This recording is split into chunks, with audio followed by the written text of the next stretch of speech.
नमस्कार भक्तों, सुनिए संपूर्ण श्रीमद् भागवत महापुराण कृष्णा टिप्स से। ओम नमो भगवते वासुदेवाय। संपूर्ण श्रीमद् भागवत महापुराण नवम स्कंद अध्याय सप्तम से लेकर अध्याय अष्टम तक। संपूर्ण श्रीमद् भागवत महापुराण नवम स्कंद सप्तम अध्याय। राजा त्रिशंकु और हरिश्चंद्र की कथा। श्री सुखदेव जी कहते हैं, परीक्षित, मैं वर्णन कर चुका हूँ कि माधाता के पुत्रों में सबसे श्रेष्ठ अम्बरीश थे। उनके दादा युवनाश्व ने उन्हें पुत्र रूप में स्वीकार कर लिया। उनका पुत्र हुआ यौवनाश्व और यौवनाश्व का हरित। माधाता के वंश में ये 3 अवान्तर गोत्रों के प्रवर्तक हुए। नागों ने अपनी बहन नर्मदा का विवाह पुरुकुत से कर दिया था। नागराज वासुकी की आज्ञा से नर्मदा अपने पति को रसातल में ले गई। वहां भगवान की शक्ति से संपन्न होकर पुरुकुत्स ने वध करने योग्य गंधर्वों को मार डाला।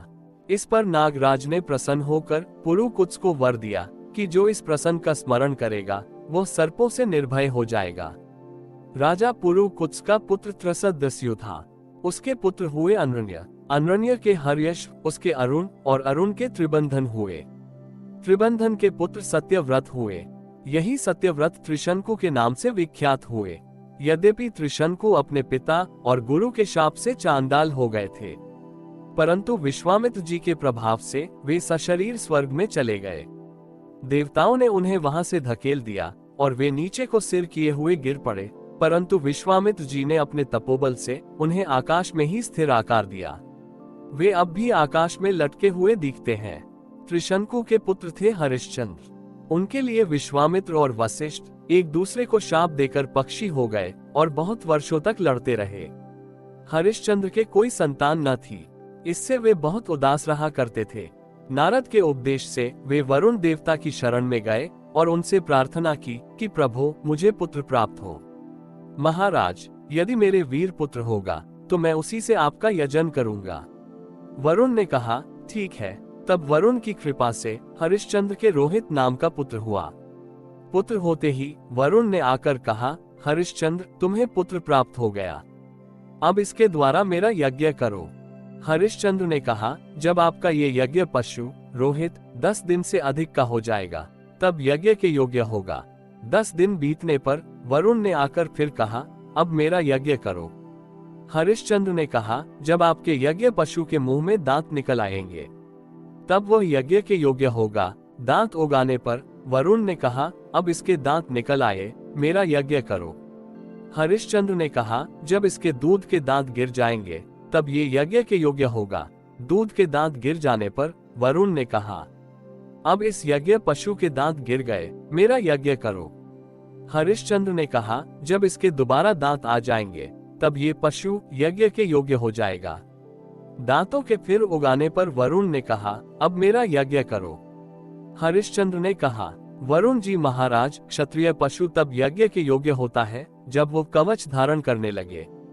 परीक्षित, इस प्रकार राजा हरिश्चंद्र पुत्र के प्रेम से हिलाहवाला करके समय टालते रहे। इसका कारण ये था कि पुत्र स्नेह की फांसी ने उनके हृदय को जकड़ लिया था। वे जो समय बताते वरुण देवता उसी की बात देखते। जब रोहित को इस बात का पता चला कि पिताजी तो मेरा बलिदान करना चाहते हैं, तब वह अपने प्राणों की रक्षा के लिए हाथ में धनुष लेकर वन में चला गया। कुछ दिन के बाद उसे मालूम हुआ कि वरुण देवता ने रुष्ट होकर मेरे पिताजी पर आक्रमण किया है, जिसके कारण वे महोदर रोग से पीड़ित हो रहे हैं। तब रोहित अपने नगर की ओर चल पड़ा, परंतु इंद्र ने आकर उसे रोक दिया। उन्होंने कहा, बेटा रोहित, यज्ञ पशु बनकर मरने की अपेक्षा तो पवित्र तीर्थ और क्षेत्रों का सेवन करते हुए पृथ्वी में विचरना ही अच्छा है। इंद्र की बात मानकर वो 1 वर्ष तक और वन में ही रहा। इसी प्रकार दूसरे, तीसरे, चौथे और 5वें वर्ष भी रोहित ने अपने पिता के पास जाने का विचार किया, परंतु बूढ़े ब्राह्मण का वेश धारण कर हर बार इंद्र आते और उसे रोक देते। इस प्रकार 6 वर्ष तक रोहित वन में ही रहा। 7वें वर्ष जब वो अपने नगर को लौटने लगा तब उसने अजीगत से उनके मझले पुत्र शुनहशेप को मोल ले लिया और उसे यज्ञ पशु बनाने के लिए अपने पिता को सौंपकर उनके चरणों में नमस्कार किया। तब परम यशस्वी एवं श्रेष्ठ चरित्र वाले राजा हरिश्चंद्र ने महोदर रोग से छूटकर पुष्पमेध यज्ञ द्वारा वरुण आदि देवताओं का यजन किया। उस यज्ञ में विश्वामित्र जी होता हुए परम संयमी जमदग्नि ने अध्वर्यु का काम किया। वशिष्ठ जी ब्रह्मा बने और अयास्य मुनि समागम करने वाले उद्गाता बने। उस समय इंद्र ने प्रसन्न होकर हरिश्चंद्र को एक सोने का रथ दिया था। परीक्षित, आगे चलकर मैं शून्यशेप का महात्म्य वर्णन करूंगा। हरिश्चंद्र को अपनी पत्नी के साथ सत्य में दृढ़ता पूर्वक स्थित देखकर विश्वामित्र जी बहुत प्रसन्न हुए। उन्होंने उन्हें उस ज्ञान का उपदेश किया जिसका कभी नाश नहीं होता। उसके अनुसार राजा हरिश्चंद्र ने अपने मन को पृथ्वी में, पृथ्वी को जल में, जल को तेज में, तेज को वायु में और वायु को आकाश में स्थिर करके आकाश को अहंकार में लीन कर दिया। फिर अहंकार को महतत्व में लीन करके उसमें ज्ञान कला का ध्यान किया और उससे अज्ञान को भस्म कर दिया। इसके बाद निर्वाण सुख की अनुभूति से उस ज्ञान कला का भी परित्याग कर दिया और समस्त बंधनों से मुक्त होकर वे अपने उस स्वरूप में स्थित हो गए जो न तो किसी प्रकार बतलाया जा सकता है और न उसके संबंध में किसी प्रकार का अनुमान ही किया जा सकता है। संपूर्ण श्रीमद्भागवत महापुराण, नवम स्कंद, अष्टम अध्याय। सगर चरित्र। श्री शुकदेव जी कहते हैं, रोहित का पुत्र था हरित। हरित से चंप हुआ, उसी ने चंपापुरी बसाए। चंप से सुदेव और उसका पुत्र विजय हुआ। विजय का भरूक, भरूक का वृक और वृक का पुत्र हुआ बाहुक। शत्रुओं ने बाहुक से राज्य छीन लिया। तब वह अपनी पत्नी के साथ वन में चला गया। वन में जाने पर बुढ़ापे के कारण जब बाहुक की मृत्यु हो गई तब उसकी पत्नी भी उसके साथ सती होने को उद्यत हुई। परंतु महर्षि और्व को यह मालूम था कि इसे गर्भ है, इसलिए उन्होंने उसे सती होने से रोक दिया। जब उसकी सौतों को ये बात मालूम हुई तो उन्होंने उसे भोजन के साथ गर्भ विष दे दिया। परंतु गर्भ पर उस विष का कोई प्रभाव नहीं पड़ा, बल्कि उस विष को लिए हुए ही एक बालक का जन्म हुआ जो गर के साथ पैदा होने के कारण सगर कहलाया। सगर बड़े यशस्वी राजा हुए। सगर चक्रवर्ती सम्राट थे। उन्हीं के पुत्रों ने पृथ्वी खोदकर समुद्र बना दिया था। सगर ने अपने गुरु देव और्व की आज्ञा मानकर तालजंद, यवन, शक, हय और बर्बर जाति के लोगों का वध नहीं किया, बल्कि उन्हें विरूप बना दिया। उनमें से कुछ के सिर मुड़वा दिए, कुछ के मूंछ दाढ़ी रखवा दी, कुछ को खुले बालों वाला बना दिया और कुछ को आधा मुड़वा दिया। कुछ लोगों को सगर ने केवल वस्त्र ओढ़ने की ही आज्ञा दी, पहनने की नहीं, और कुछ को केवल लंगोटी पहनने को ही कहा, ओढ़ने को नहीं। इसके बाद राजा सगर ने और ऋषि के उपदेशानुसार अश्वमेध यज्ञ के द्वारा संपूर्ण वेद एवं देवतामय आत्मस्वरूप सर्वशक्तिमान भगवान की आराधना की। उसके यज्ञ में जो घोड़ा छोड़ा गया था उसे इंद्र ने चुरा लिया। उस समय महारानी सुमति के गर्भ से उत्पन्न सगर के पुत्रों ने अपने पिता के आज्ञानुसार घोड़े के लिए सारी पृथ्वी छान डाली। जब उन्हें कहीं घोड़ा न मिला तब उन्होंने बड़े घमंड से सब ओर से पृथ्वी को खोद डाला। खोदते खोदते उन्हें पूर्व और उत्तर के कोने पर कपिल मुनि के पास अपना घोड़ा दिखाई दिया। घोड़े को देखकर वे 60,000 राजकुमार शस्त्र उठाकर यह कहते हुए उनकी ओर दौड़ पड़े कि यही हमारे घोड़े को चुराने वाला चोर है। देखो तो सही, इसने इस समय कैसे आंखें मूंद रखी हैं। ये पापी है, इसको मार डालो, मार डालो। उसी समय कपिल मुनि ने अपनी पलकें खोली। इंद्र ने राजकुमारों की बुद्धि हर ली थी। इसी से उन्होंने कपिल मुनि जैसे महापुरुष का तिरस्कार किया। इस तिरस्कार के फल स्वरूप उनके शरीर में ही आग जल उठी, जिससे क्षण भर में ही वे सब के सब जलकर खाक हो गए। परीक्षित, सगर के लड़के कपिल मुनि के क्रोध से जल गए, ऐसा कहना उचित नहीं है। वे तो शुद्ध सत्वगुण के परम आश्रय हैं। उनका शरीर तो जगत को पवित्र करता रहता है, उनमें भला क्रोध रूप तमोगुण की संभावना कैसे की जा सकती है। भला कहीं पृथ्वी की धूल का भी आकाश से संबंध होता है। ये संसार सागर एक मृत्युमय पथ है, इसके पार जाना अत्यंत कठिन है। परंतु कपिल मुनि ने इस जगत में सांख्य शास्त्र की एक ऐसी दृढ़ नाव बना दी है जिससे मुक्ति की इच्छा रखने वाला कोई भी व्यक्ति उस समुद्र के पार जा सकता है। वे केवल परम ज्ञानी ही नहीं, स्वयं परमात्मा है।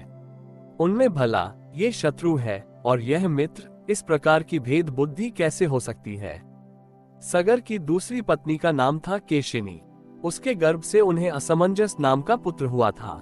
असमंजस के पुत्र का नाम था अंशुमान। वो अपने दादा सगर की आज्ञाओं का पालन तथा उन्हीं की सेवा में लगा रहता। असमंजस पहले जन्म में योगी थे। सन के कारण वे योग से विचलित हो गए थे, परंतु अब भी उन्हें अपने पूर्व जन्म का स्मरण बना हुआ था। इसलिए वे ऐसे काम किया करते थे जिनसे भाई बंधु उन्हें प्रिय न समझे। वे कभी कभी तो अत्यंत निंदित कर्म कर बैठते और अपने को पागल सा दिखलाते, यहाँ तक कि खेलते हुए बच्चों को सरयू में डाल देते। इस प्रकार उन्होंने लोगों को उद्विग्न कर दिया था। अंत में उनकी ऐसी करतूत देखकर पिता ने पुत्र स्नेह को तिलांजलि दे दी और उन्हें त्याग दिया। तदनंतर असमंजस ने अपने योग बल से उन सब बालकों को जीवित कर दिया और अपने को पिता को दिखाकर वे वन में चले गए। अयोध्या के नागरिकों ने जब देखा कि हमारे बालक तो फिर लौट आए, तब उन्हें असीम आश्चर्य हुआ और राजा सगर को भी बड़ा पश्चाताप हुआ। इसके बाद राजा सगर की आज्ञा से अंशुमान घोड़े को ढूंढने के लिए निकले। उन्होंने अपने चाचाओं के द्वारा खोदे हुए समुद्र के किनारे किनारे चलकर उनके शरीर के भस्म के पास ही घोड़े को देखा। वहीं भगवान के अवतार कपिल मुनि बैठे हुए थे। उनको देखकर उदार हृदय अंशुमान ने उनके चरणों में प्रणाम किया और हाथ जोड़कर एकाग्र मन से उनकी स्तुति की। अंशुमान ने कहा, भगवान, आप अजन्मा ब्रह्मा जी से भी परे हैं, इसीलिए वे आपको प्रत्यक्ष नहीं देख पाते। देखने की बात तो अलग रही, वे समाधि करते करते एवं युक्ति लड़ाते लड़ाते हार गए, किंतु आज तक आपको समझ नहीं पाए। हम लोग तो उनके मन, शरीर और बुद्धि से होने वाली सृष्टि के द्वारा बने हुए अज्ञानी जीव हैं। तब भला हम आपको कैसे समझ सकते हैं? संसार के शरीरधारी सत्व गुण, रजो गुण या तमो गुण प्रधान हैं।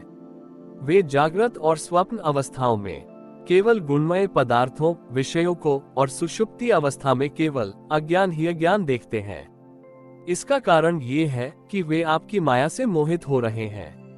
वे बहिर्मुख होने के कारण बाहर की वस्तुओं को तो देखते हैं, पर अपने ही हृदय में स्थित आपको नहीं देख पाते।